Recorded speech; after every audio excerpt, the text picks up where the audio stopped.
isiltasuna, Asko batera ingarritu. Bain suertea daukazu, ze etxeratzea egindorekin uste dut 10:00 etxean izan behar duela.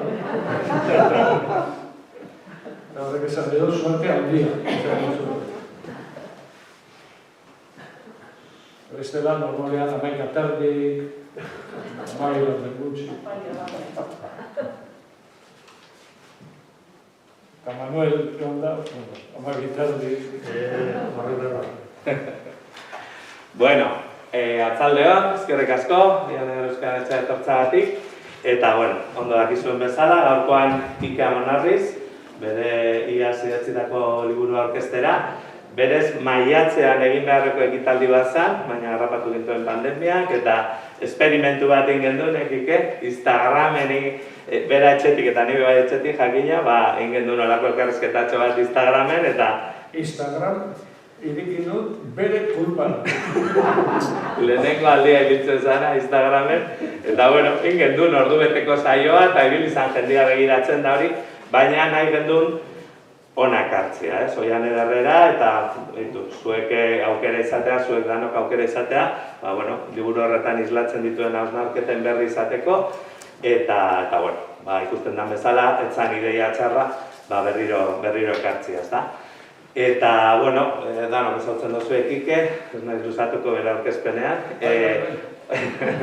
oin topagunean dabil batez ere, presidente, eta bere ondoan, Manuel Moreno eta Lazarra Kultura Elkarteko kide, hau da, Oian Eder eta Gasteizko Kafean Txokia sustatzen duen elkarteko kide da Manuel, eta topaguneako kide beba, eta topagunean egiten du lan. Orduan, oso ondo elkar zagutzen dute, eta orduan, pentsatu genuen Manuelek aurkezteak Ike, eta, Kikek egin beharrean ohiko aurkezpen bat, elkarrizketa baten bidez, ataratzea zer dagoen liburu horren barruan. Gonbitea onartu zuen Manuelek, eta hor ditugu biak, parez pare, banatuta, distantzia, eta, espero dugu, seguro ordu betean gauza asko okurrituko zaizkiela. 8:30 amaitu inbarko dugu, orduan, beraikongo dira solasean eta hori, baina galderak egin daitezke gero, eta ekuiko dugu tartetxo bat. Bale, alde teknikotik, denok dakizuena. Ezin da musikoa kendu, handik sartu gara, eta gero hemendik urtengo gara deno, derrigorrean. Inor ez da urtengo atzetik. Hemendik urtengo gara, eta lehenengo fila, bigarren fila, hirugarrena, laugarrena, beste ere plantan bezala. Norbaitek urten beharko balu, komunera norbaitek joan nahi badu, joan daria beretxe. Gero ezin da altzatu. Itzari mugikorrak, eta norbaitek aldekin badu zehozergatik, gero ezin da sartu berriro. Eta gero, liburuak ekarri ditugu, elkarreko lagunek ekarri dituzte liburuak, eta norbaitek erosi nahiko balu, egingo duguna gero bukaeran da, aretoa uztu, eta norbaitek liburua erosi nahi badu, sartu garen ate beretik, sartu, eta horrengo da Ike, eta hongo dira elkarrekoak, eta igual sinatuko zutadan, ez da liburua? Eta horrela ingo dugu, ez pilatzeko guen danok, eta biara. Eta besterik ez, zuei itzamango zuet, zuzenean ari gara, gure sare sozial guztietan, Instagram, Facebook, YouTube, eta, ikusiko gara zema jendeak ikusten duen hortizarra. Eta ez ebez, Oian Eder Euskal Etxean egiten ditugun jardueren berri izan nahi baduzue, badakizue oianeder.eus, eta gonbidapenak hartzeko ere bai, non dago,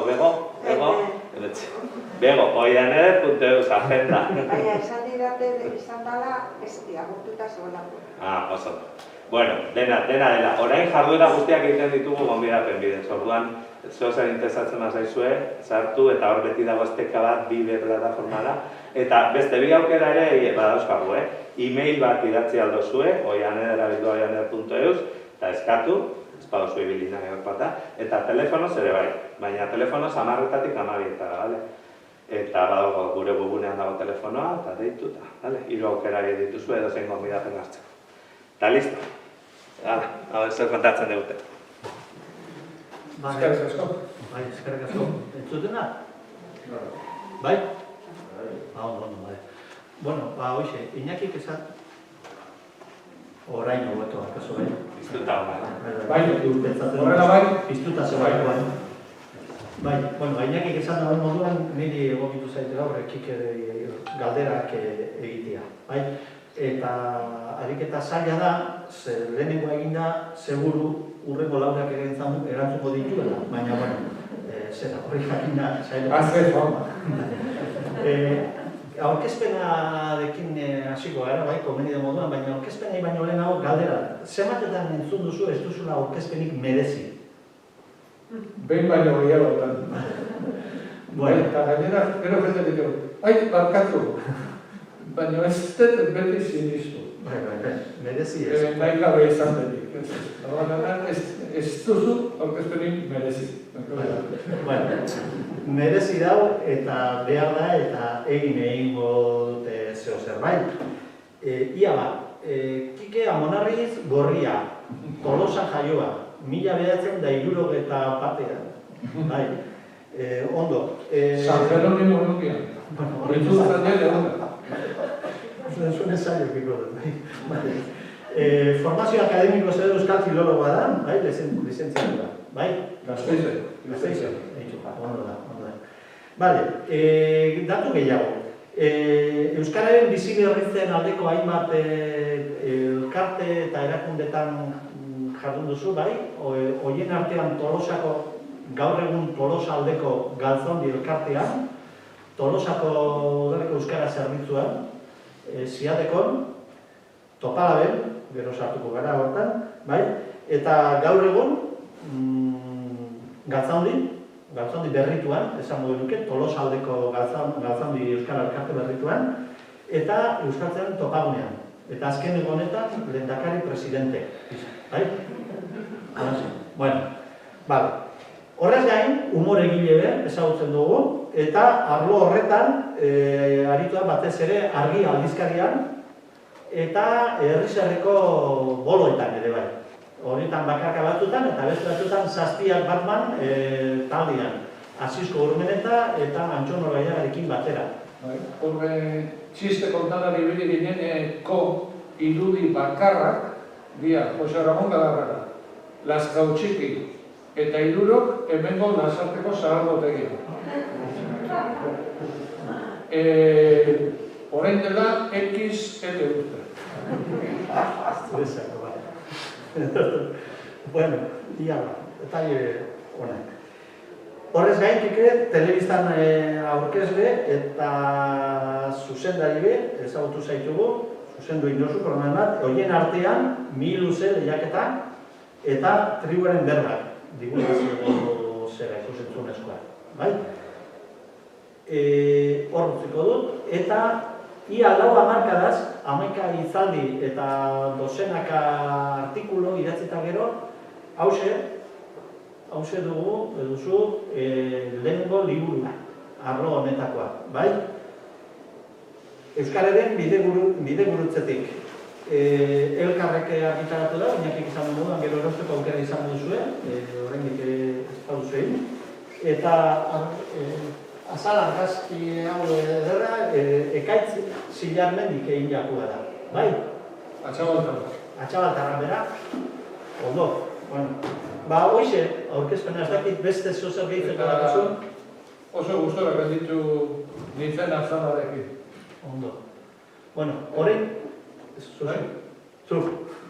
Azalaz? Bai, azalaz itengo dut pizketxo bat. Bai, esan dizu eta pizkoak da. Bueno, liburu azitengo dute datu batzuk. Berreunda, 2019ko azaroan kaleratu zen, bai? 357 orrialde dauzka, 12 ataletan banatuta.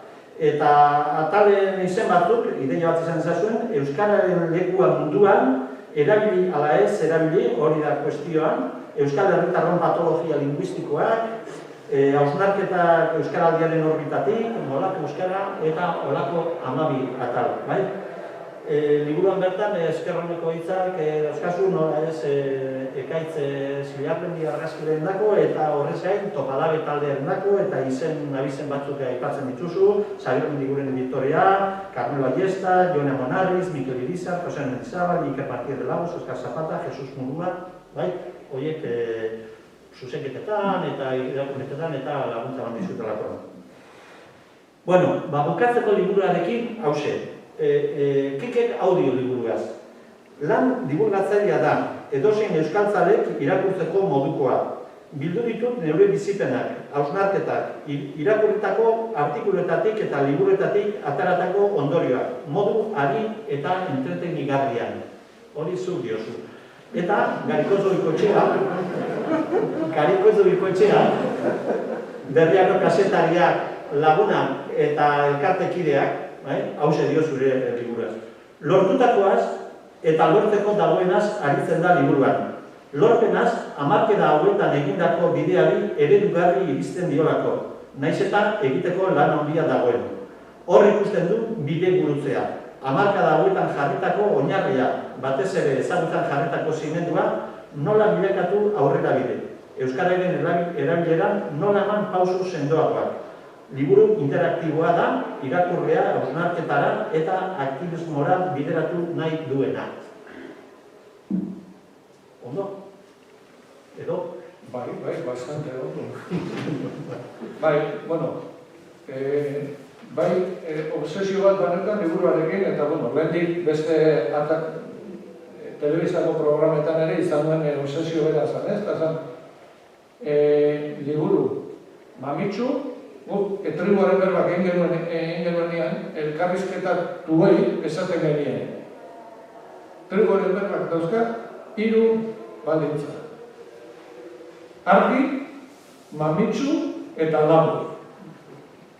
Eta saiatu da izena da, argi eta mamitsu, labur ez atera, baina, bueno, atalak gehien luzen eta bai gero preokupazioa zen, izan behar duela. Ulergarria. Eta ez aspergarria, eta pixa motibagarria, edozein euskaltzalearentzat. Ez nuen liburu tekniko bat egin nahi, eta bueno, irakurri duzueno gero esango duzu, lortu duan edo ez, baina hori izan pixkate obsesioetako bat. Askotan, iruditzen zait, bi mundu dauzkagu, ez? Liburu teknikoak irakurtzen dituen jendea, eta gero aktivismoan dabilen jendea, eta askotan oso urrun gaudela, teknizismo gehiagik erabiltzen ditugula batzuetan, eta bueno, ez da errez hortik alde egiten, baina bai saiatu naiz hori. Udan eukanazian, ikastetxetako irakasleak, euskaltegietako irakasleak, euskaltegietako ikasleak, batxillerako ikasleak, euskara taldeetako militanteak, bueno, edozein euskaltzan, esateko kotxo. Batzuk irakurtzen honen ingurun, eta hori izan. Ondo, bueno, esan duan moduan liburu interaktiboa da, bai? Galdera batzuk eta ariketa batzuk planteatzen dizkio irakurleari, eta nola ez, umore puntua eta pasadizoetan eta aipatzen dizkio. Bai, ze hori da, iruditzen zait askotan, oso importante da ere, jendeari galderak egitea. Eta norberak bere buruari galderak egitea, ez? Guantz ez dakit, egin godu, uste bai dazu, minutu bat Nada, ez dut konklusiorik aterako. Bakarrik, galdera bat, hemen zaudeten duntzat. Ez dakit liburuan dagoen, uste dut baietz. Galdera hau da. Imaginatu, zaretela, zuen herriko, Gasteizko alkatea. Plenoa da, eta batzar horretan botoak berdin dut daude. Eta gizien badian hemen, 12, bai? 12 alde batera, 12 bestera. Gaueko 10 gutxi dira. Bukaten behar da, zaila gainera etxeratzea gaindu da, eta bueno, baldeka. Eta orduan, zuek erabaki behar duzue, hemendik aurrera, Gasteizen, edo zuen herrian, batzordea ze izen izango duen. Izen hori azalduko da membretetan, azalduko da karteletan, azalduko da iragarkietan, azalduko da leku guztietan. Eta orduan, galdera da. Erabaki behar duzue, 10 segundotan. Ez dago denbora gehiago ja, diskutitzen daramagu gai honen ingurun, 5 hilabete. Eta galdera da. Zein izango da, batzordearen izen ofiziala. ala, A.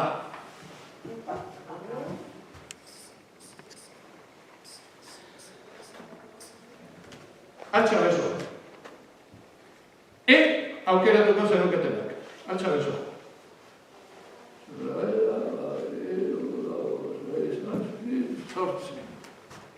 Altxa besoa, A. Aukeratuko zenuketenak.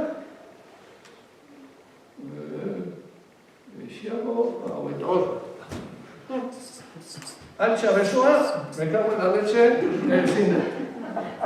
Ez, bueno. Ez gara sartuko liotan, baina ez gaude dauz. Hemen gaudero, ez gaude dauz. Bueno, hoi da, ariketa bat, nik ero, liburuan, uste, esaten dudala nik zer aukeratuko nukeen, eta zergatik. Ez daukagu azarretu behar, baina ez gaude dauz. Eta, bueno, erantzun honen atzian ideologia linguistikak daude. Pentsakerak daude, ikuspegi diferenteak daude, historia personal diferenteak daude. Egia da, eta hemen gaudenak gara, euskaltzaleak, aurpegi batzuk ezaunak beraz, epizentro xamarretua, eta epizentro xamarrean batzuk aukeratu dugu A, eta beste batzuk aukeratu dugu E. Nik A aukeratuko nuke. Baina, bueno, ez da bai da horrek, soka luzea dut. Ez da bai da hori zen genuen, errazu programa, batzuk gogoratuko zarete, errazu programa, Iban Garatek orkestu zuen, eta programa horra diseinatu genuenean, hitzak biltzeko eredu katalana zen, Cazadors de Paraules, zan programa katalana, eta hor dut zen, esparru bat hartu, gai bat hartu, eta hortik hitzak, atera ez. Eta hor dut zen, eta nola eman hitzak. Nola transkribatu hitzak telebistaz. Eta...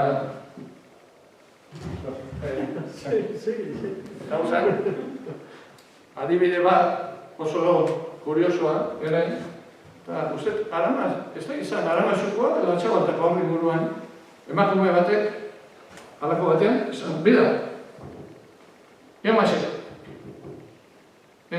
Zantzun, ero maixek. Ero maixek. Guk entzuten genuna zen, ero maixek. Bida entzuten genuna. Horren diskusio zen, horrela eman dugu? Batzuk ez bai, entzuten dugun bezala eman dugu. Eta horren esan, eta horren, xuberorak bazenean eta esaten dutenean, jabo? Jabo? Ekipin jabo? Jabo? Nola eman dugu, jabo? Zenbatuaz idazten da, aboro. Edo abo idatzi behar dugu. Ero maixe batuaz da, ero maia. Ero maixe jartzen badugu, gehieno, hau ulertzen dugu gaur egun. Beraz, beste aukera bazan, eo, maixe. Egitea. Baina hortia manipulazioa da. Eta zeatik ez orduan ero maixe.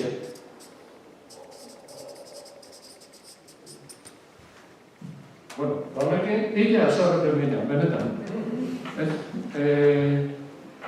Azkenean, erabaki genuen, hau. Eta tribure berbetan ere, gero, hitzak horrela ematen geniklo. Erabaki genuen horrela ematean, import-eskorta arrazteko. Baina, horrekin esan edo da, horrelako erabakiak ematen du ados gaudela, baina gero ez gaudela, gero ez da bai da sortzen dira. Baina bide bakoitzak baditu bere arrazoia. Eta, bueno, ez da bai da zen, azarretu gabe, eta liburuak ere, era honetako galdera planteatzen ditu. Nik gero soluzio ematen dut, baina leharro batzuk berandu zen. Ondo. Hori esan nuen.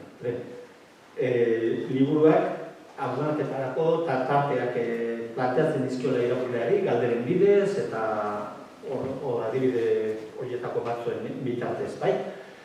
Bueno, lehenengo galdera ingo dizut, galdera, hola, bai, erantzut dezatu. Atzian dakau liburuaren azala, eta, bueno, hor, 6 lagun, bizkarrez, aurrera begira, eta bi kale aukeran. Lehen esan didazu niri, eta segituan esango dizu etorri direnei, nun gauden eta zer da. Oin, esaiozu eta gero ingo dizut galdera. Ezin izango dizu eutzi. Bueno, ez dut esango Euskal Herriko herri politena, baina mundukoa bai. Bueno, Tolosako Gorriti plaza da. Leku oso garrantzitsua, hemen, Zaldunita egunean goizeko 8etan hasten direlako Tolosako inauteriak. Ja, hemen, goizeko 8etan, hemen.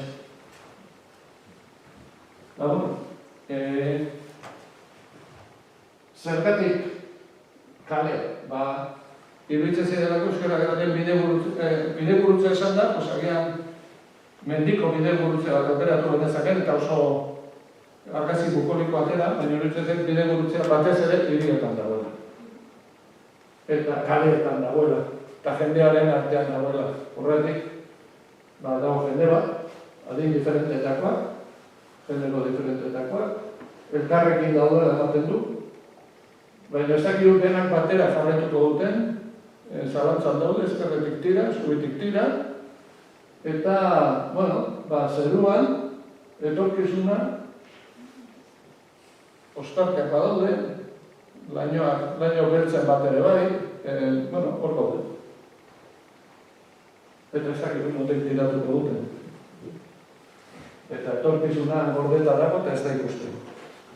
Bueno, eta uste dut, laugarren ez edo esan dudala, baina ekaitz zilarmen diren argazkia, bai? Eta keke oso eskatua dau, eta liburren esaten da. Bueno, ikusten dugun hori ikusita, bide gurutzea, kontxe esan duzu, batetik hartuta, Euskararen berrindartzea aukera zabaltzen da. Beste hartu ezkero, galera edo atzera pausua. Eta hori omen da, urrengo 10-15etan daun erronka handia, bai? Hor bide gurtzea. Zergatik horren erronka handia eta zergatik epe horretan eta... Bai, hau askotan eta mundu batzuk entzungo zeniaten, baina nik uste badaula netzako inflexio puntu bat, ez? Eta da, batez ere, elkarte autonomoan eta Nafarroako iparraldean. Eta hau, horrela irudikatzen dut. Hau, moitu nuen. Bueno, bera, 1981,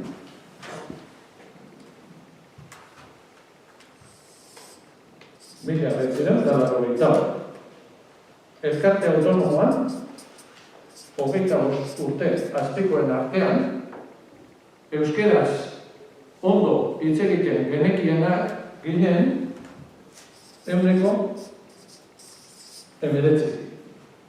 Bostetik bat.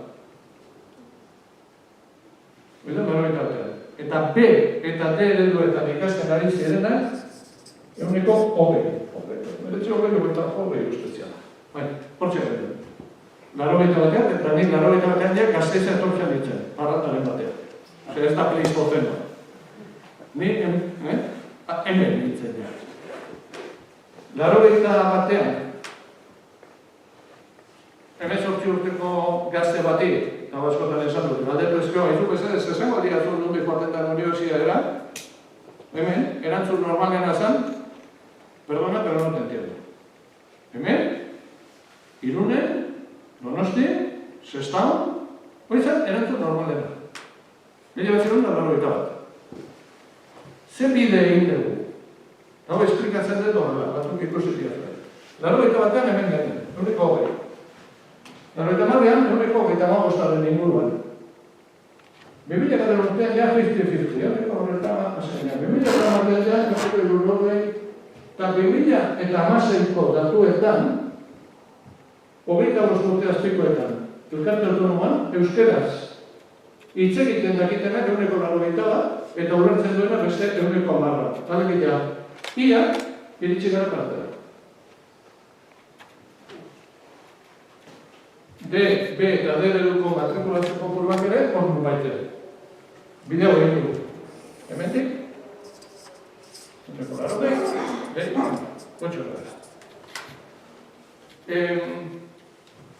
Badago, zer aurreratua, eta Gasteizen ondoak izuen bezala, badago, oraindik ere, hizkuntza maila hobetu beharra, badago landu beharra, hor dauzkagu erronka dezente. Baina bide haundi batea inda da. Eta nire ustez, bide burutzea planteatzen dut modu honetan. Edo lortzen dugu. Ia, ezagutzaren gutxienez ulermenaren universalizazioa iritsi den belaunaldi gazte horrek, erabileraren aldeko urrats sendoak ematea horrengo 10-20 urtetan, eta horren jarreko gara normalizazio bidean, edo ez badugu lortzen, ia ezagutzaren universalizazioa iritsi den gazte belaunaldi horrek, erabileraren aldeko urrats sendoak ematea, gertatuko da. Urrengo belaunaldiak ikusiko duela guraso guztiek euskeraz badakitela, baina ez dutela egiten. Horren galdera izango da, iestopakai. Horren, garrantzia ematen diot, ze B eta D matrikulazioetan egon daiteken hobekuntza ez da nabarmena. Ja, irabazi beharreko gehientsuena irabazi dugu. Hezkuntza barruko laukaretetan, patioa barne, irabazi ditekenaren zati haundiena ere gutxi gara bera, eta zer horretua badago, eta zer horretua badago, baina gehientsuena irabazi dugu. Beraz, hor jauzi bat eman beharra, eta erabilerarako jauzi hori masifikatu beharra ikusten dut, ez? Daron, ze orain egiten ez badugu, bizia torrojoai gertatzen zaiena, iritsi gara puntu batean, non espaduko ondo estutzen eta ondo horretzen, ja egingo du tratata. Ja oso zaila izango da, inertzia sozial ikaragarri horiek aldatzea. Eta gainera, beste puntu bat dira, iruditzen zaila da, momentu honetan, aukera soziopolitikoak daudela horretarako. Hau, pre-Coviden, Covidaren aurreko, Covid atorri aurretik erresago esan ziteken, momentu honetan zailtasun batzuk handitu egintzaizkigu, baina, ere iruditzen zait, oinarrizko baldintzak horretik ere hor ditugula. Eta, hoizan, izatola, gero gauza gehiago sartzen dira, reflexioetan, baina iagur esatekotan, horrela esan berretari uste, urratzen dala, gainera.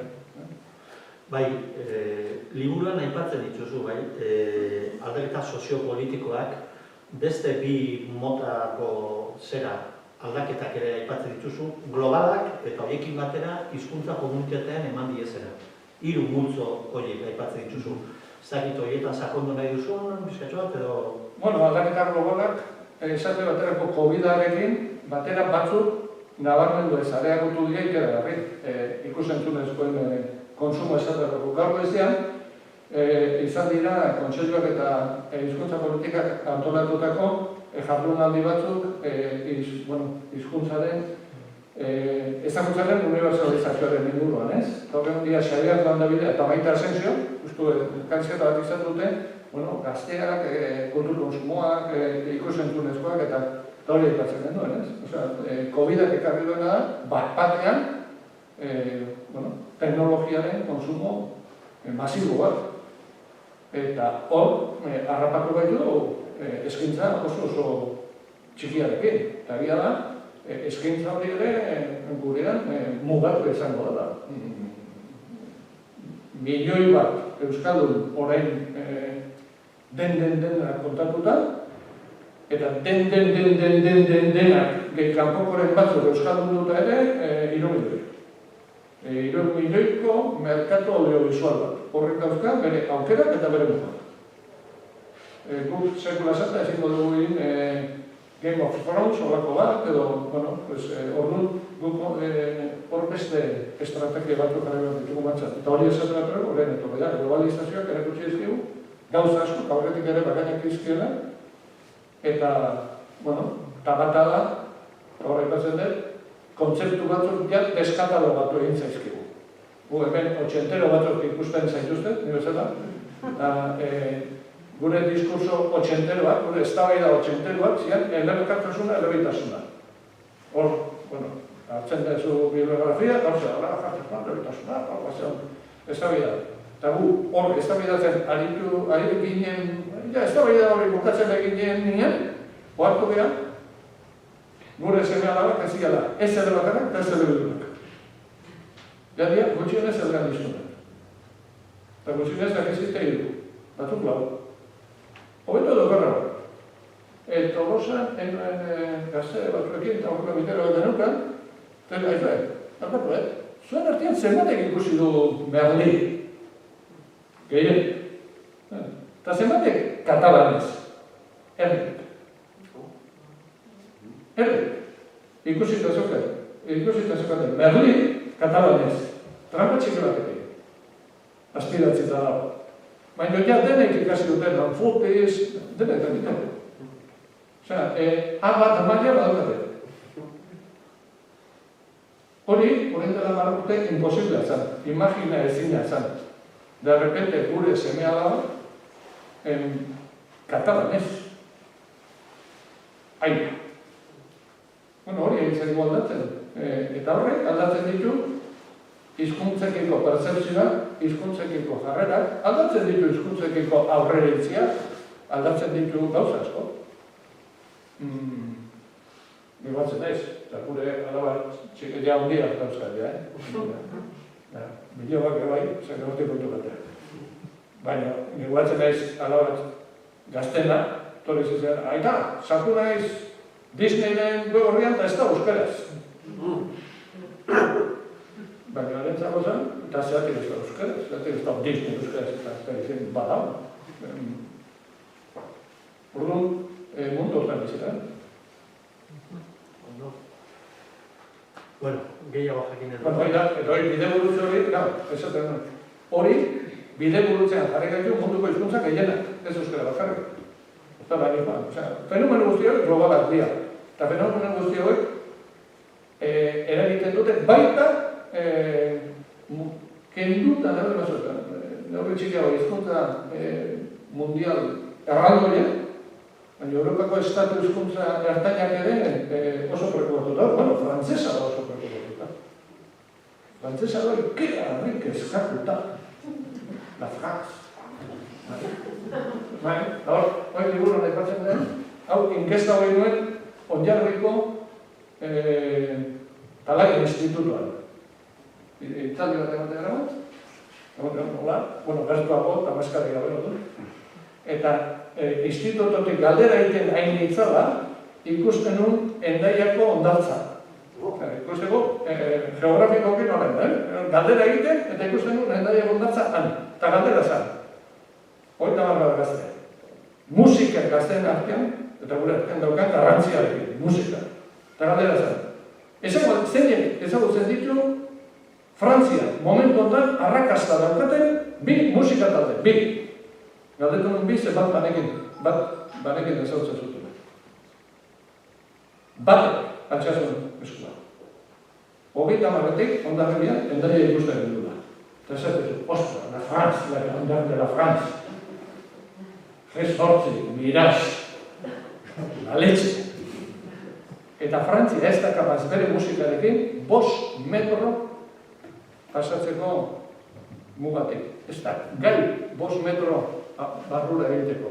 Frantzia, hostia, ez da guaporez. Guida da reflexio. Ederto.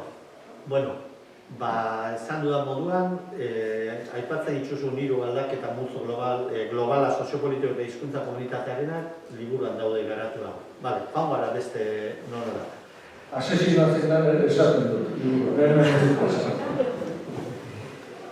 Aipatu duzu, pare bat bide bai, jauzi emon beharrarena, bai, eta hemen daukat txosten bat, topaberri, Euskaltzalen topaguneak kaleratu dena, berrindatu eta jauzi izenekoa.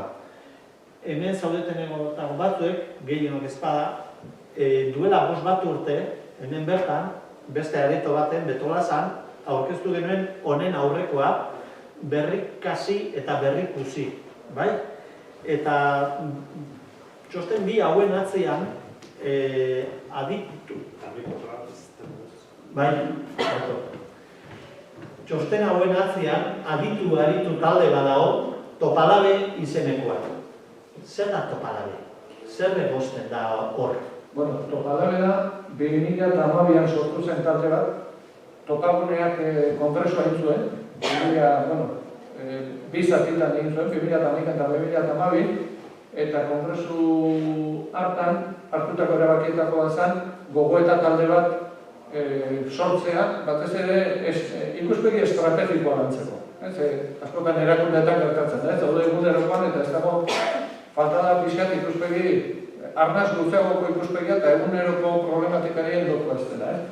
Eta orduan juntatu ginen, 8 hamar bat dago, ostialetan juntatzen ginen, gure denbora librean, Araban juntatzen ginen, Ilarduia taldea ditu genion, Araban batu bezaltza, bai. Eta, gure helburua izan zen, hori pixkat ikuspegi estrategiko hori edo arnaz luzeagoko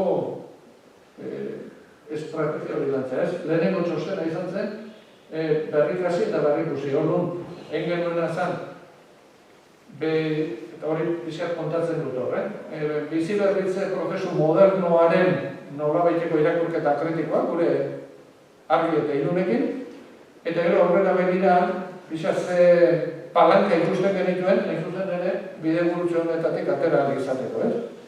Eta hor sortu zen, foru komunaren idea bat, hizkuntza liskar, ez eztabaida politikotik baizik eta liskar politikoetatik atera eta foru komun baten gainean estrategia komun bat egitearen beharra, hor aipatzen genituen ere, horrelako bat emakontu, motivazioaren eta garrantzia, erreferentzia zientifikoak sakondu beharra, eta bar.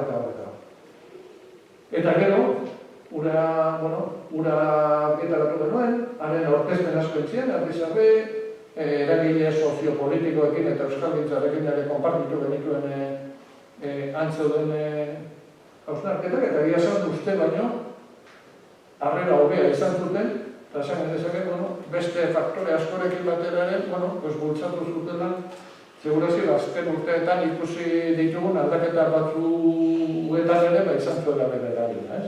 Nola egitezateko, pero Euskaraldia bera posible izan duen beste kilo berri hau lagundu zuela, bere aletxoan jarri zuela duen, ez?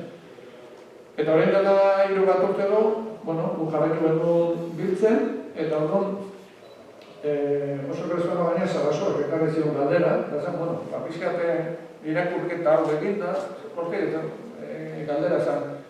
Eta horrengo belaunaldiari begira, horrengo 20 urtetari begira, orain arte, hizkuntza biziberritze prozesuak hezkuntzan jarri du lehentasun oso, normala bat bezala. Hor jarri dira baliabide gehienak, hor gastatu dira diru, emozio, hortxe egin du inbertsiorik handienak. Baina horreko 20 urtetara begira, nun jarri behar ditugu lehentasunak. Eta zergatik hor, eta nola.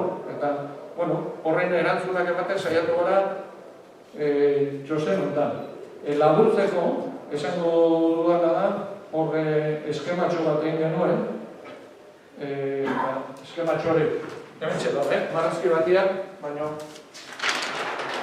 eskema simplea da, eta da, 0-25 urtetara, hemen hezkuntzan ditugu hau gazteak, naberi batzuek, hemen intersekzioa da dago, baina hemendik autonomoak bintzat, 75 urte arte, gero alor sozioekonomikoa. Eta gero hemen, beste alor importante bat, hemen horrein genezake baino, esan hori izateke, ez formala. Eta orduan, konklusio ondara, pixak eritxik gara, ez? Lehen esan dugu, hezkuntza ezinbestekoa da, baina hezkuntza ez da... Eskola ezinbestekoa da, baina eskolak bakarrik ezin du. Aurre eta gazteak, eskolan dauden bitartean behar dute esparru ez formalaren apoio erabateko. Eta, elkarte autonomoan eta Nafarroko Parrolean behintzat, ia denek euskeraz ulertzen dutenez, printzipioz eta defektuz, eskaintza guztiak euskeraz izan daitezke. Badakigu kabatik goizera ez dira dezago, baina izan daitezke. Hemen, jauzi kualitatibo eta kuantitatibo bat eman daiteke eta eman behar dela iruditzen. Hau, euskalduntzen dugu neurrian, hemen egiten den lana optimitzat egingo da.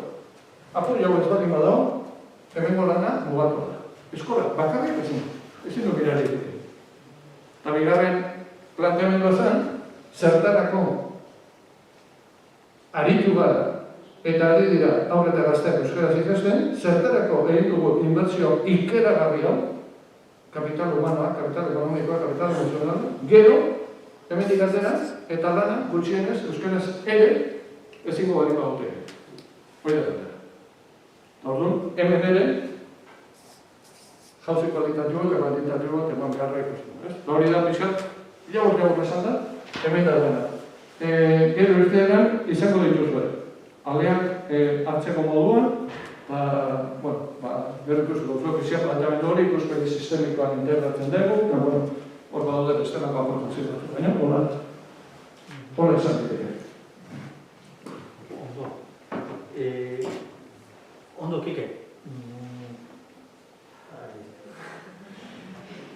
Bueno, aipatu itxuzu, galderetako esan jauzia nora, jauzia zertan, bi arlo horretan, aixialdia eta lan munduan batez ere. Beti ere, esan da, hezkuntzako lana jarraitu behar duela, eta jauzi horiek emateko, badagoela ere oinarri bat landu beharrekoa, eta da ezagutzaren universalizazioa. Erabileran ezin da horretxek eman, ezagutza bermatzez bada. Horrein, ni uste hori, hariguneekin oso ondo eta garbi islatu dela. Harigunea osatu ahal izateko, denek ulertu egin dute. Denek ulertzen badute, problema ezagutu. Ja, euskaraz egiteko ez dakazu inungo problema. Ulermena hor gakoa da. Beraz, ezagutzaren universalizazioa da baldintza, hariguna bezalako arnazguneak sortu ahal izateko. Ondo, kontua da, bagatu zela bide buruzte hitzetik. Eta hori da aukera bat, hori da kale bioetako bat hartu ezkero gertatu daitekena. Hartu ezian bestelako egoera baten. Eta lehen komentatu du galdetu guzura. Zer gertatzen ari da gaelikoarekin? Zein da arriskua? Bai, nik aspaldian ez izan diat landan, zoritzarrez, merezi dulekoa da. Baina, segiatzen naiz, irakurtzen, prensa jarraitzen, idazten dana, apekin bat gainetik irakurtzen, ez? Eta, niruzetrok badagoela errealitate bat, egia da. Askotan aipatu dugu hemen, ez? Gaelikoaren galerarena, eta momentu honetan, datuak oso kezkagarriak dira, ez? Ia zegotzan eztabaida bat ere ea gaelikoa jarraitu behar zuen derrigorrezkoa izaten eskoletan alez. Eta derrigorrezkoa ez du esan nahi eredua ez da gutxi horik ere. Administrazio publikoan gaelikoaren eskaera rebajatu da, eta horren batzeko bideoak erreferentzia dian, ikeragarri gogorra entzitzaiana, eta zan gaeliko zitzaiten zuen batena, eta ipatzen duen zergatik utzi behar zitzaien dira diloa gastatzerik gaelikoarekin. Nahi duna jarraitu esan da, baina bukatu da, listo, puto. Eta, independentzia lortuta, egun urte, eta ez da horrekin. Arriskorik badago.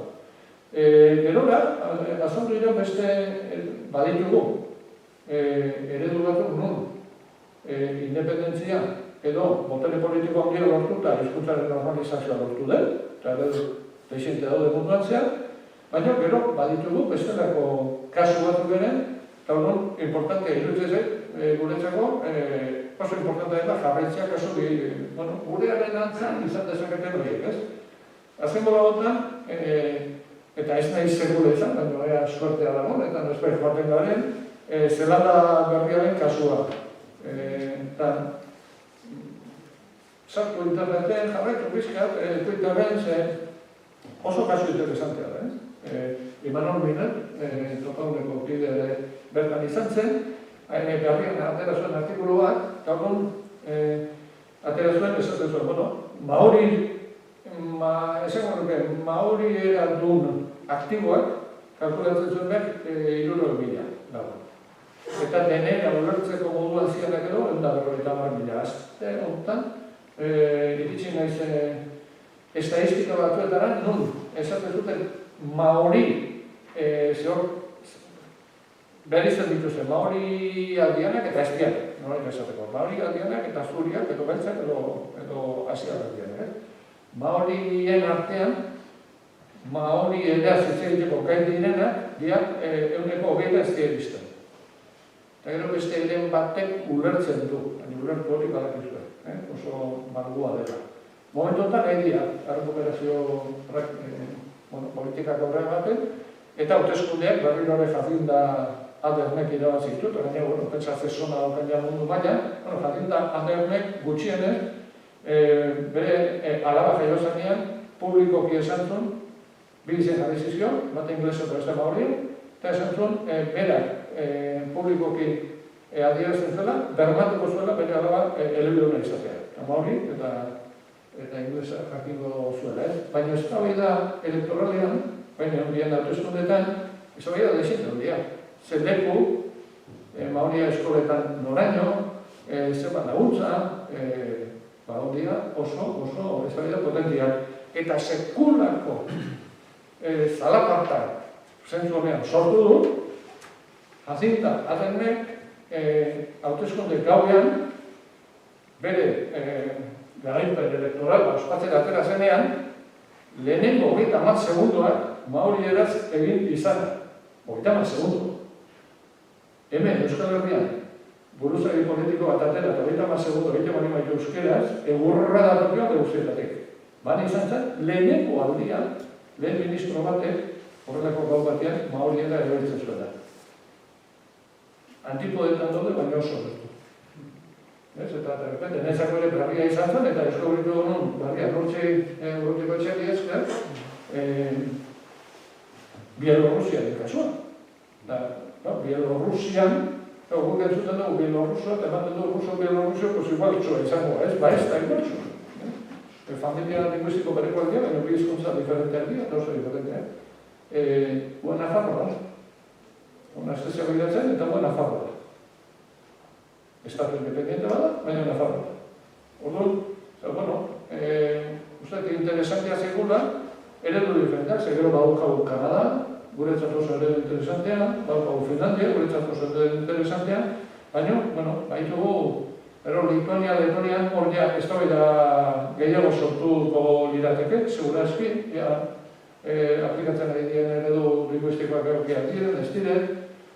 Nik uste importantea lehene, gure pizkat mundura begiratzea, eta ikustea beste lekuetan ere zer horreko prozesuak ari diren eramaten, gero ohartzen zarelako, arazo asko eta asko oso antzekoak dira. Zatu bateko, Zelanda berrian, Maoriera sustatzeko, gazteen artean sustatzeko, eredu korearra goraipatzen zuten. Eredu korearra zan, dantzekin eta, Japoniarrak sartu ziren Korean, Koreeran debekatu zuten eta horre badaukate bere ikoso hizkuntza kontzientzia potentea, eta orduan, Koreeraz, hemen jarritzean, modan ere nola zen, bazen, dantza bat. Haka. Bai, horako oso kuriosak, baina Koreera zen. Ez zen inglesez.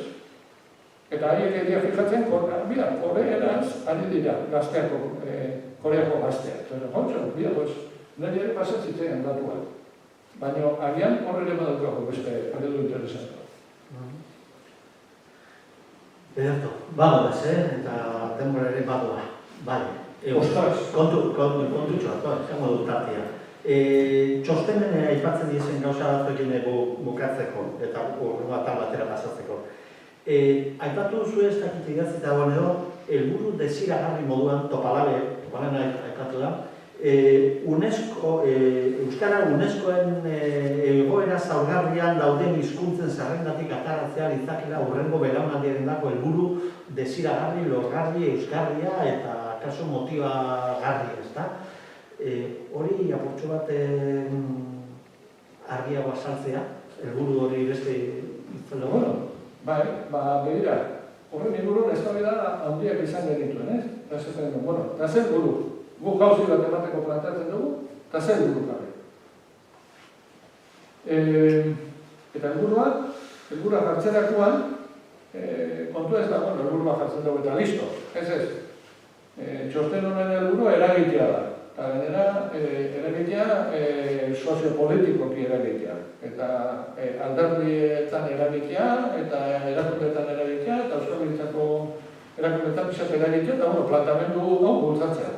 Beraz, zer buru jartzen dugun ere importantea. Eta belaunaldi bati begira, zer izan daiteke helburu bat? Euneko 40, euneko 30, baina bueno, ja zen zara kalkulu matematikoak egitean ezagitzak, bat eta beste. Zein izan daiteke helburu bat, gizarte baina planteatu, eta jendeak esan dezakena, bai, ondo. Eta gainean, kabula, lezio, lortu behar dugu.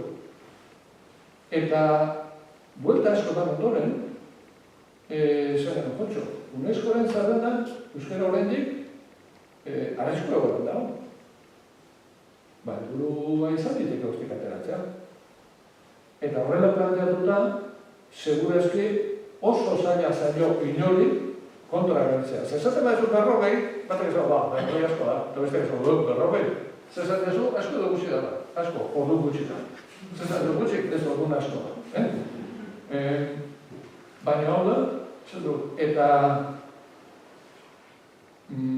horrela planteatuta, aizuen, iruditzen zaizuen, 20 urtetan lortu beharko genukela euskara UNESCO-ren arrisku zerrenda horretatik ateratzea, oso zaila da esatea ikontara nago. Baina horri baiezkoa baten hori bazaio, gero neurriak hartu behar dira. Hortik ateratzeko, neurriak hartu behar dira. Bueno, iruditu zitzekun, helburu eta eskarri bat izan zitekela eta horretik hartu behar dira.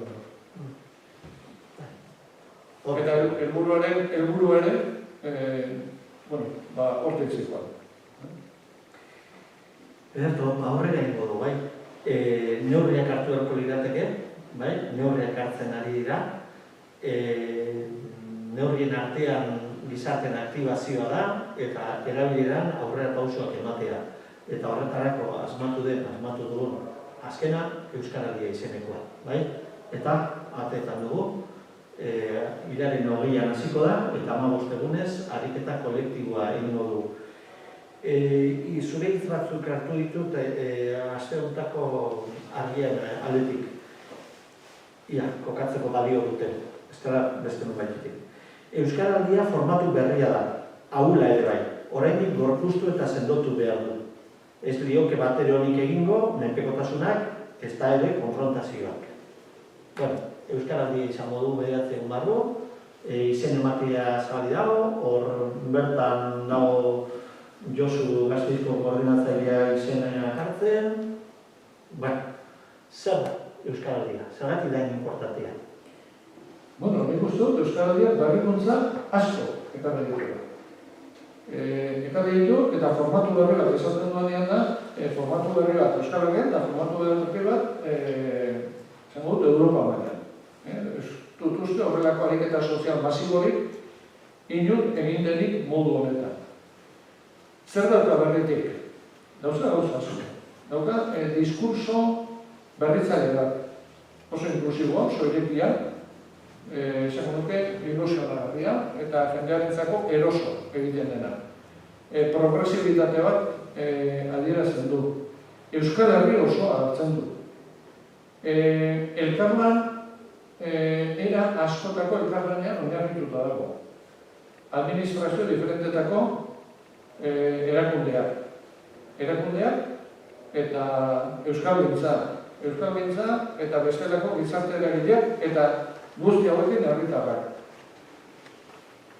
Eta ez da aldeko kasun kanpaina bat.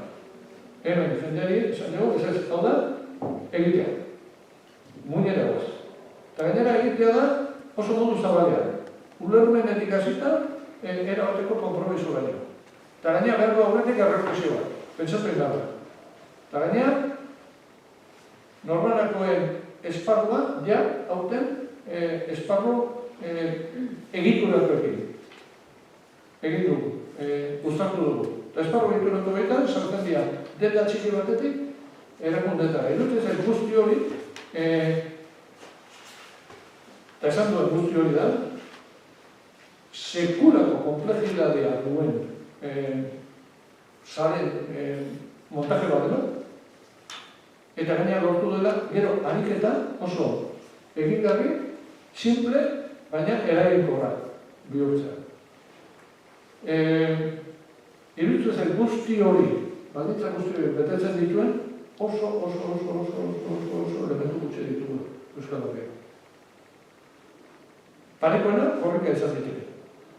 Eta nagar maizue, Euskal Herriko berso gara itxapretetan, eta zer gehiago daukagu da. Horregatik esan, eta hau da, sortu berria. Zaindu berrekoa. Ez da bat ere erresa, hau aurrera eramatea. Tensio asko sortzen dira, egoera oso diferenteak dira, ez gaude ohituta elkarrekin lanean, baina daukaguna, nire ustez, orain arte, euskara horrean, eta beste alor batutan izan dugun bitartekorik garrantzitsuenetako. Eta uste hori ikusten dala. Eta horregatik gaudela denak ere, baina zaindu garreko elementu bat ere badela bai. Horregatik esaten nuen, parekidetasun hori, eta ez da beti erresa hori mantentzen, baina hori jorratu behar dugu, eta hemen konfrontazioa elementu honetan sartzea izan ditzateke dertzeak. Ez, orduan, kontuz eskuartean daukagun horrekin. Eta gero, iruditzen zait honen daukela sekulako potentzialidadea. Eta ikusi dugu, COVID-19 garai honetan, eskerrak Euskal Herria honetan. Eta eskerrak momentu horretan zalantza izan zen. Egin ahal izango da, egitea komuniko da, eta azkenean, bai gure atletik, bai erakundeen atletik, adostasun erabateko izan zen, eta zan, edo Euskal Herria egiten dugu, jakinik, ja, korrika erortzea oso gertatu zetxeken azela. Euskal Herria, hau aprilean ez, Euskal Herria egiten ez bali bada. Eta gero korrika ezin bali bada egin, Euskara desagertzen da, agenda soziopolitikotik, ez da gero izan. Eta eskerrak egingo gantzen. Gutxienez, daukagu ja, zailtasun, eta bizi dugun egoera zail eta kontrako horretan, agenda komunikatiboaren erdigune erantz behintzat sartu dugu berriro gaia, eta honek sortu du aterki bat, hainbat iniziatiba, hainbat ilusio berriro ere ateratzeko, eta aktibazio sozial hori ere dauzko muga guztiak urkita ere pizten joateko, eta notizio batzuk. Aurten Euskal Herria da, orain dela 2 urte, baina herri gehiagotan, garai hauetan. Herriz esaten da, baina gero mapa ikusten hori maizua, zenean, Xubeiro aldea gelditzen da pixkate, atera da mapa bat, ez? Arroxaz egingo da herri guzti, eta pixkate iluntxeago gelditzen da Xuberoa eta Nafarroako egualdea. Baina ere, argiune batzuekin, mapa hori ere gara da. Eta gainera, gure Euskal Herria osoa ikusten da, Euskal Herria, ez? Hori. Baikike, beste gade bat Euskal Herriarekin lotuta. Bigarren edizio honek berrikuntza nabarmen bat dakar. Aurrekoan baino lagu gehiago izango dira, 11 izango dira, baina berrikuntza nabarmena ariguneak dira. Ariguneak dira, ariketa, taldeka egitea, bai? Baina horrek interpelatzen dago modu zuzen batez mota guztietako entitateak. Erakunde publikoak, lan mundua, eta lan mundua interpelatzen duela eta lehen aipatu duzun jausietako batekin da bat egiten du, bete-betian, bai? Eta bestearekin Berriekin lan mundu aipatu dut, baina entitateak baita dira, aixialdi arloko entitateak eta kirola eta kultura eta. Hau, berriro zure hitzak, aurreko astean edo mainguru baten parte hartu zen nuen, eta ari honen proposamenak, erakunde publikoak, enpresak, kultura elkarteak, eragile sozialak, ispiluaren aurrean jartzera behartzen ditu. Gaia nahikoa landu duen edo ez, zer balioide dituen, zer perspektiba etorkizunerako, uste duzu hori dela bidea. Nik uste, hizkuntza normalizazio prozesua, bai maila individualean eta bai maila kolektiboan, jauzi bat, hizkuntza ohitura aldatuko bali badira, horrek refleksio bat eskatzen du. Eta benetako aldaketa izango bali bada, izan dugu refleksio bat, norberak egindakoa, taldean egindakoa, asobitutakoa eta barneratutakoa. Eta uste dut, harimonek horretarako zirkulako aukera eskaintzen dutela. Euskaraldiak, refleksio personal hori horretara eraman du jende asko, jontxo, txapa darama, egunero dago refleksio bat, ez? Zenbat egiten dut, ez dut egiten, pentsatzen dut nik gehiago egiten nuela, ez duten beste egiten, eta harimonetan refleksio hori gehien zuenek egin dute, egon dago azterketa bat. Izan gaitezke harimun edo ez, egingo dugu, eta guen gainera, hori ari gara bultzatzen, eta guen harimuna izan gero, nola emango dira hizkuntza ohitura aldaketa barruan. Sekulako aukera du, parenta batzu daude, horrelako refleksioak egiteko. Eta gero da, nik uste, ispilu efektu bat ere badago, eta, eta ispilu hori da, erakundentzako, da, herri mugimenduentzako, eta hori ikusiko dugu. Orain, eta da, egoera txar batek harrapatu gaitu, baina egoera txar honek ere, kalteak ez ditu berdin egin leku guztietan. Leku batzuetan babeskago zuden eta beste batzuetan ahulago zuden. Eta orduan, udanak nola daude, ondo heldu izan diote ariketa honi. Nahikoa, baliabide, nahikoa, azpiegitura nahikoa prest zeuden, erremugimenduak nola gaude, horri izpilu bat da, eta izpilu hori gauza askotan ikusi da. Koronavirusaren eraginez, erakunde batzuk ez dute inungo arazorik izan, bere komunikazioak euskaraz egiten galdetzeko modu normalian, eta beste batzuetan darrepente deskalabra gertatu da. Eta zerti batzuetan baita bestetan, Eta hor, egon daiteke arrazoi eta arazo politikoak, arrazoi eta arazo teknikoak, eta hor izkilioa jarri berko da. Galderetako tartea horrekusita genuen eta egingo du, horta pasaba horretik honek lotutako zera bat. Jakin dakigu hortak gabizelako, Euskal Herri osoan bulego eta sukurtzal asko dituzten entitate handi asko, Araban ez dutela ariunerik sortu. Ezin izan omen dute ariunerik sortu Araban, hori diote. Arabako datu soziolinguistikoak Euskal Herrikoen antz gero eta handiagoa daukate. Paretu, datoz gero eta izan. Zer falta da? Zerretik izan gero hori? Nik askotan esan dut, eta hori bat ditu, eta nengo bateren batek ere bai. Hemen, dela 2016an, botan nun irratiz eta hemen, zan nun, 10 urte bero lehenago, Gasteizen euskara gehiago entzuko da, proportzionalki Bilbon baino. Handik 4 hilabetetara atera ziren kale elkarteko datuak, eta Gasteizen euskara gehiago entzuntzan ja Bilbon baino. Badia prozesu batzuk sumatzen dira. A ber, 81an, Araban, euskararen kaleko erabilera oso korrespanabil 0, oso gutxi izan, eta euskaldunen proportzioa 81an oso bakoa izan 30 urtetik orakoen artean. Eta ni gogoatu dela, euskarazko kartel hila bakarra zen mendia hortika. Hortik gatoz. Hortik gatoz, honek esan edo, Araban 30 urtetik berako aurreta gazteak badirela euskararen jabe, baina 30 urtetik horreko ezagutza mailak horretik ere bajoagoak dira.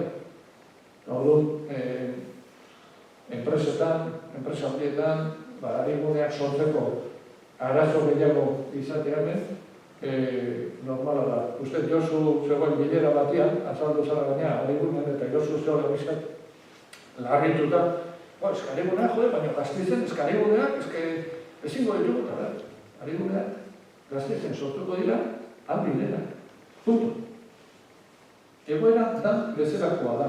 Hori ezin dugu, gaur egun dagoen errealitatea dena.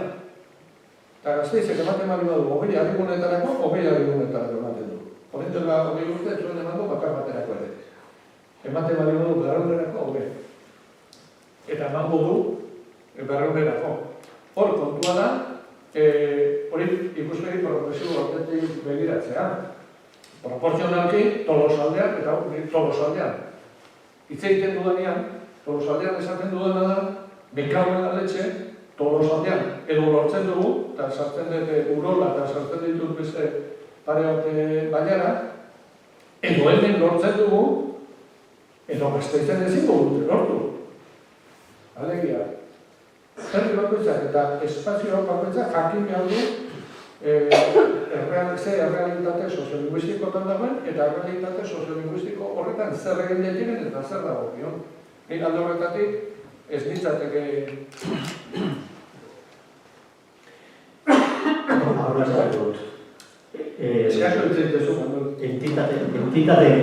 Entitatea egun da berroketa marrik buru direla, Ariguneak egunka. Bide bat ez, jakin izan.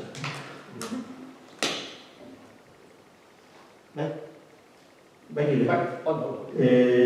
Aixo, galderen txalda irekiko du, bai. Inekiz, mikroa badugu, ez da? Ez dugu erabiliko mikroa, bakizu ez erratik. Zela erabiliko minatekelako, garbitze, tratal, soinua, jale bat. Hola, norbaitek egin nahi bat galdera bat edo iruzkinen bat, ozen egin dezala, eta bestela nik errepikatuko dut. Ez da dut egin. Bueno, oixe, zuen dena da hitza eta eskuatzatu da. Zergaitik euskal telebista da triste, hain errepikapena zera dugu biziara, da medio, komunikazioa media, da... Ez kendu. Entzuko zaigu. Dena da bakago itura hori? Zergaitik ez dago, itzultzaileak, medio, telebista, ez dago zaukera pelikunak euskaraz ikusteko, teleseriak, da kakasa bat.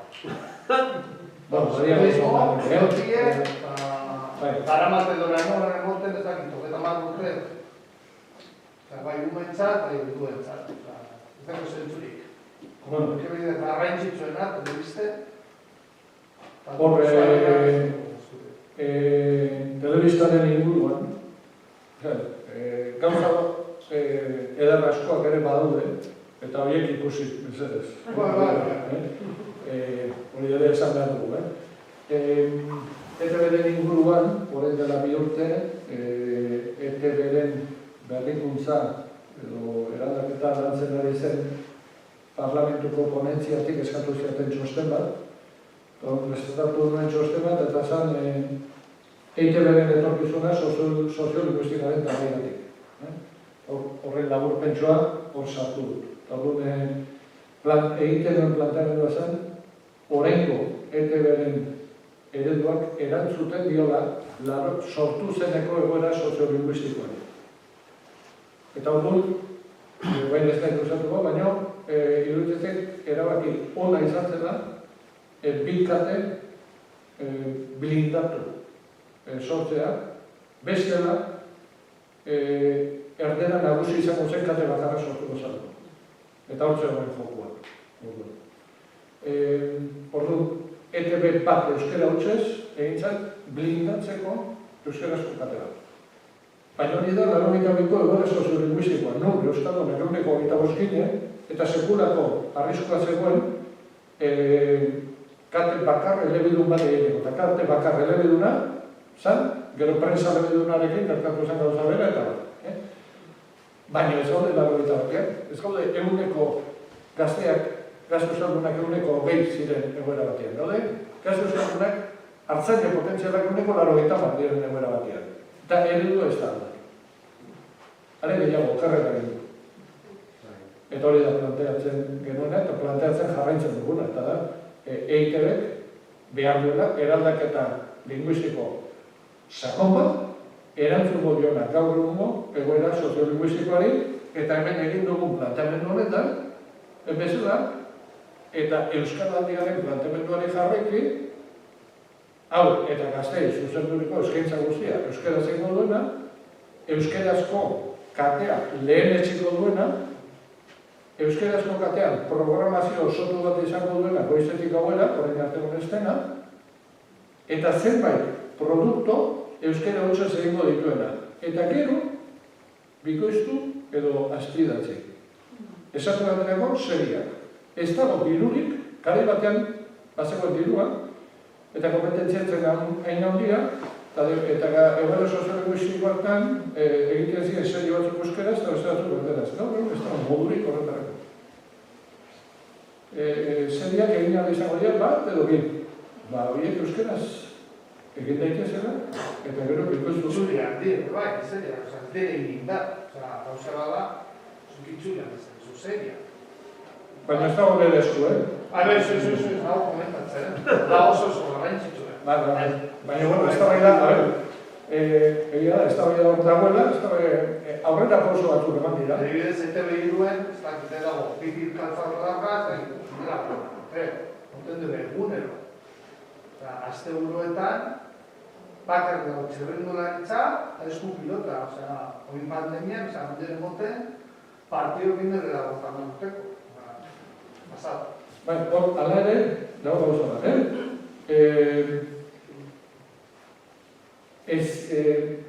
balio horiek beti izango dira mugatuak, esan dizut, baina hori... Baina, eibar telebizta... Baina, daude baliabide horiek, zuku gehien nola eman, eta nola jarri euskarazko euskara lehen etxiko den eredu batean. Hori da, kontua. Baina egia da, dela euskara hutsez izango balitzenen, mugak izango balitu euskara. Zortzirak eta alaren dira, bale? Orduan, egin galdera bat, erantzuna, eta beste tartetxoa beste galdera baterako, ez dela jendeak itzegin nahi duen jateak ezin izango du. Irak bere ziren galdera bat komentarioa zerri erantzuteko, baina zerri izan dut gero. Eta, zerri preguntetako, ni daiak ere begin eta horren inguruan agielako egiten ikerketa doktore egiten hasinaz. Ze euskera pertzen da oso ingo dala, euskera pertzen da oso ingo dala, edo iten gabizela oin holango, berez, euskera ziten ez hori zen eremuetan edo euskal kategon izen den eremuetan alanda euskera oso indertuke ez dan egon eremuetan. Oinarri dialektalari eusten dutegu edo eusteko jarrerak dauz, ala baturanzko joera edo baturanzko zipristine edeko gure izkeran. Bueno, Entzuna, atzean. Bueno, euskera batua eta euskalmien inguruko galdera tikek erantzun. Nik, bat, eta uste, eta hor, asko existitzen dut liburuan hortan, eta gola hortan, asko existitzen dut ideia honetan. Iruditzen zait.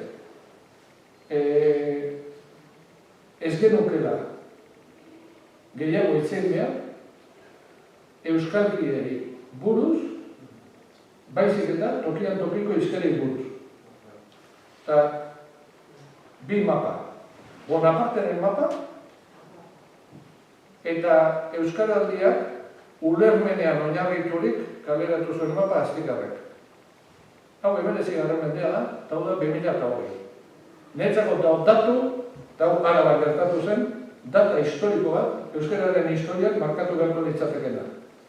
Eta hor, niretzako horrek aldatu zian ikuspegi. Eta zan, herri txiki Infernondi, Oionen grabatu zen eguna. Herri txiki Infernondi Oionen grabatu bada, Oionko euskera grabatu da. Punto, final. Eta Oionko euskera eta Tolosako euskera dian balio berekoak. Gero etorriko dira, dialektologoek, eta esango dute, baina hemen, eske hemen dago ez da, etzan eten generazioa bai izan, eta ondo.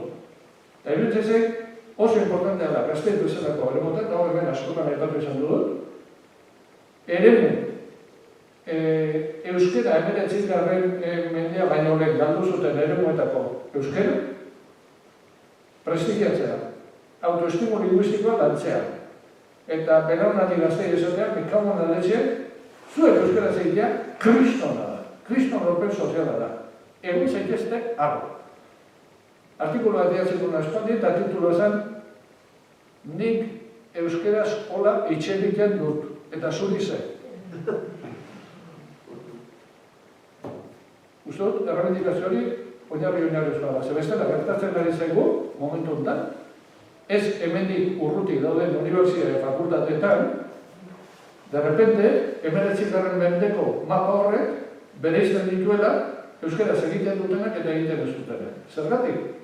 Batzuk pentsatzen dutenako bere euskara ez da launa. EPC, la zatorra, lako gauzak. Eta Josu ez dakitan zegoen, Josu ez zegoen, iaz, oraindik ere Euskara Aventura bezalako gauzak egiten zirenean, errealidadean, eta Tolosan hitzaldi bat emanien, eta torre zitzaidan Bilboko xerpa dira ez, Bilboko xerpa bat, hitzaldia, pontaz hitz egiten pasatero, eta ekarri zian, Tolosako begirade ezagun bat ezagun dut. Ika, eta bizona, Tario, zainozu hori, ezainozu, betkagun da detxe baino hori. Emakumea kabarretuta, zainozu, nire horrean, nire euskera ez dara polita, bakua delako, zainozu hori. Ean nire esantzian hori, honek. Berriro esan guntatu esan hola, buru bako. Bueno, iruditzen zaitu, buelta hundi bat egon da. Horrek ez du esan euskalkiak galdu behar bestiarik. Zentzu, zeus, tradizioz mantendu diren, ez du esan hori. Tokian tokiko euskerak galdu behar dugu. Baina bakoitzak ere. Minutu edatzen zaizkigu, aprobetxatu. Baiane.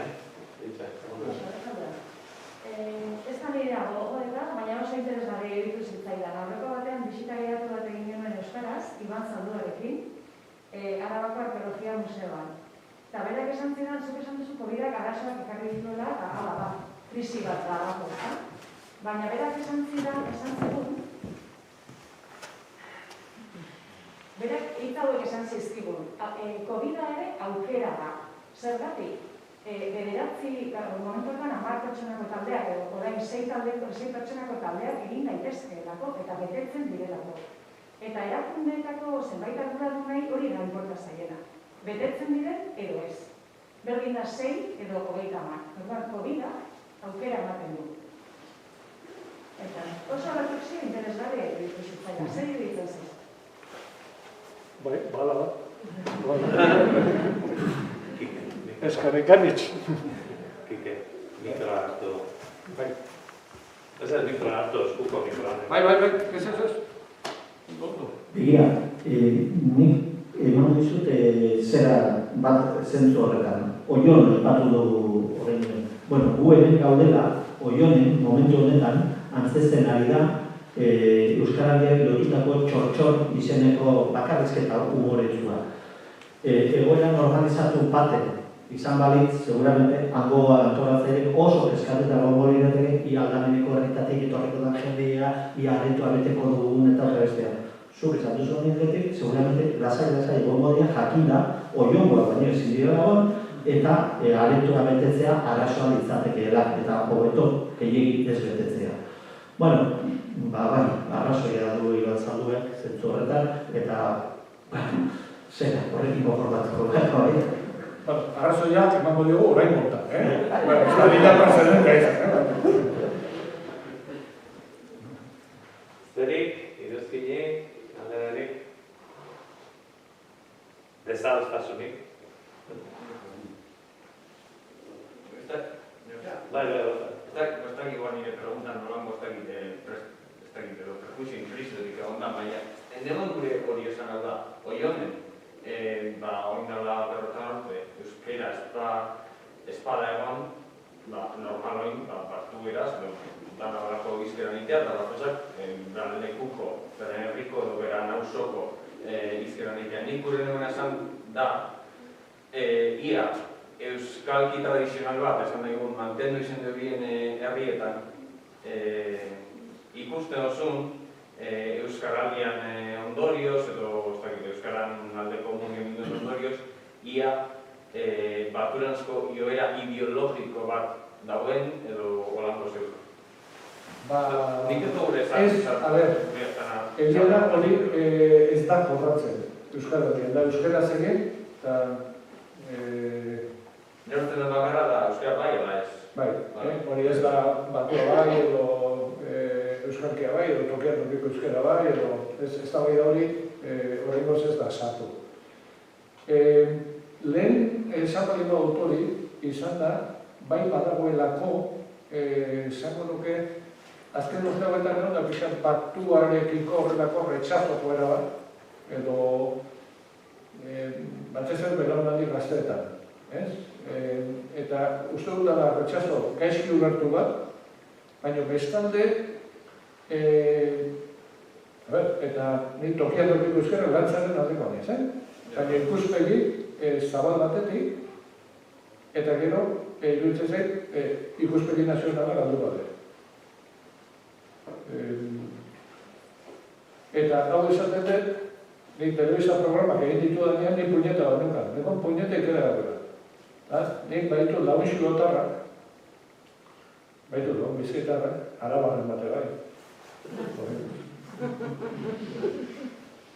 Eta programak egiten genitu enean, nik gogoan ditu denak. Eta denak gogoan eukitzea, horrek esan nahi du, hitz egiten duzunean, ezin dezula hitz egin, zure etxean zaudenean bezala. Denei hitz egiten ari zatzaizkielako. Eta hor dago, kotoiaren froga oso simplea da. Nahi iztendeak esatzen zinean. Bai, telebistan euskalkien presentzia gehiago esan barko lukete, eta serietan da euskalkien presentzia gehiago esan, ados, xibeotarrak sartu betu.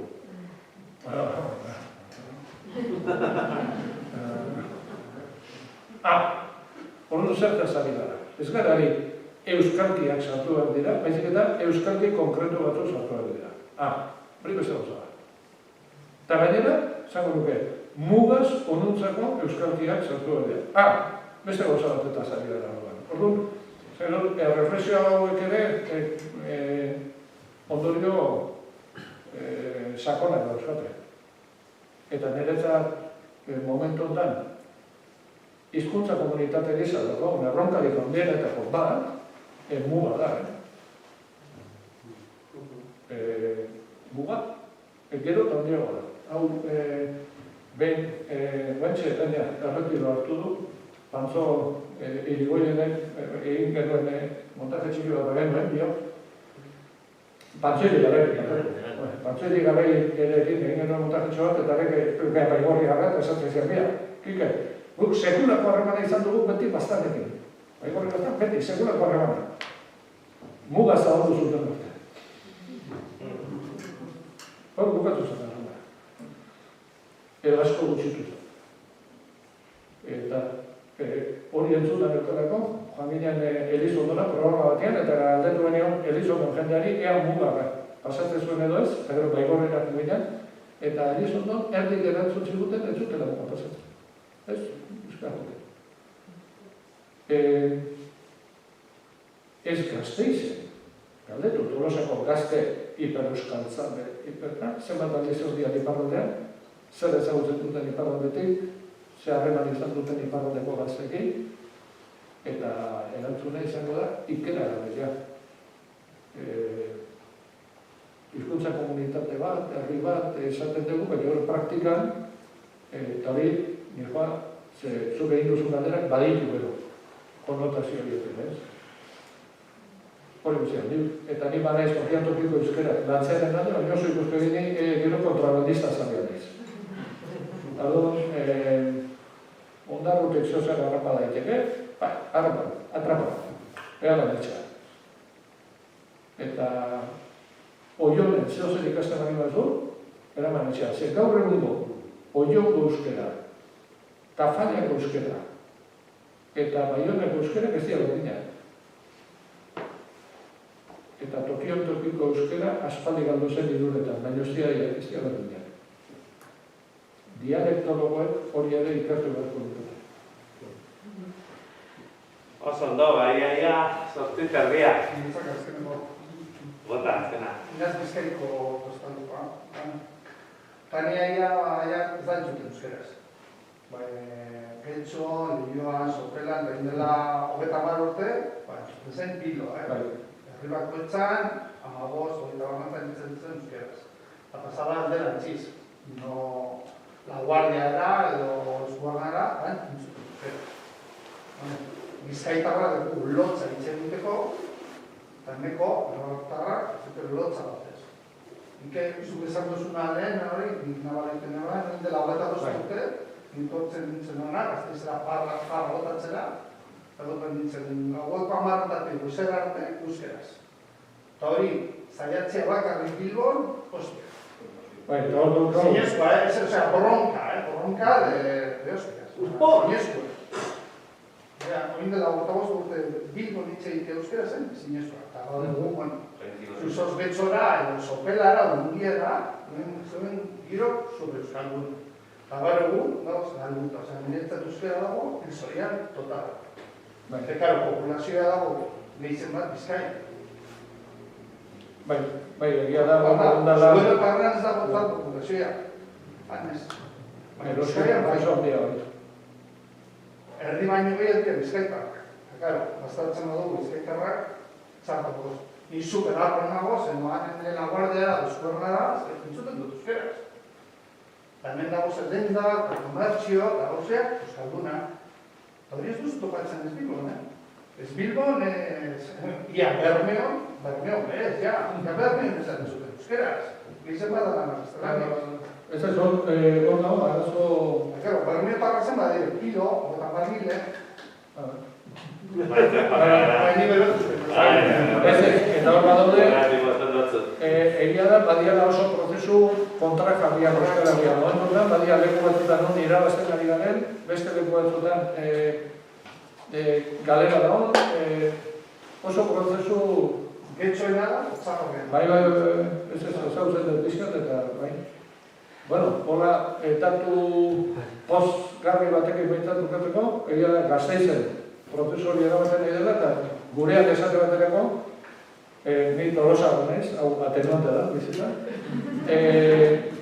Ni gaztean ditzenean, beti esan dut, askotan esan dut, 15 urtean ditunean, etzegoela gazteko arreia bakar bat ere, 0, euskaraz egiten genuen atalian, eta iazko kale neurketan, lehenengo aldiz, 100 urteta gero, zori formatu diteke, euskara gehiago entzun da, gaztelaria baino. Lehenengo aldiz, 100 urte pasata gero. Bueno.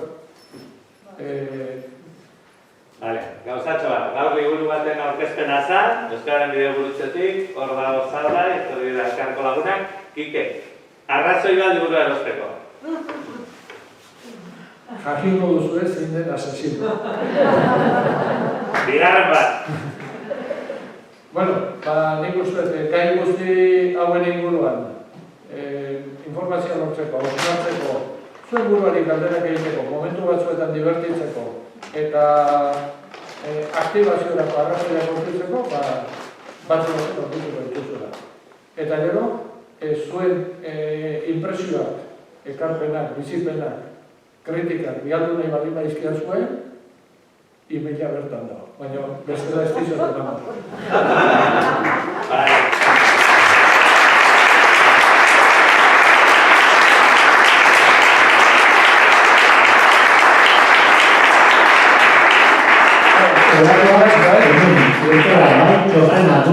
Zan moduan, henetik urtean ziko gara urtetzen, txostena hemen da, eta liburu erotzen nahi gabenak eta kekezinatu hori buelta eman da, bezartu, bale? Bueno, eskerrik asko eta gogoratu, horretik ez bali baduzu izena eman izena, euskara bian,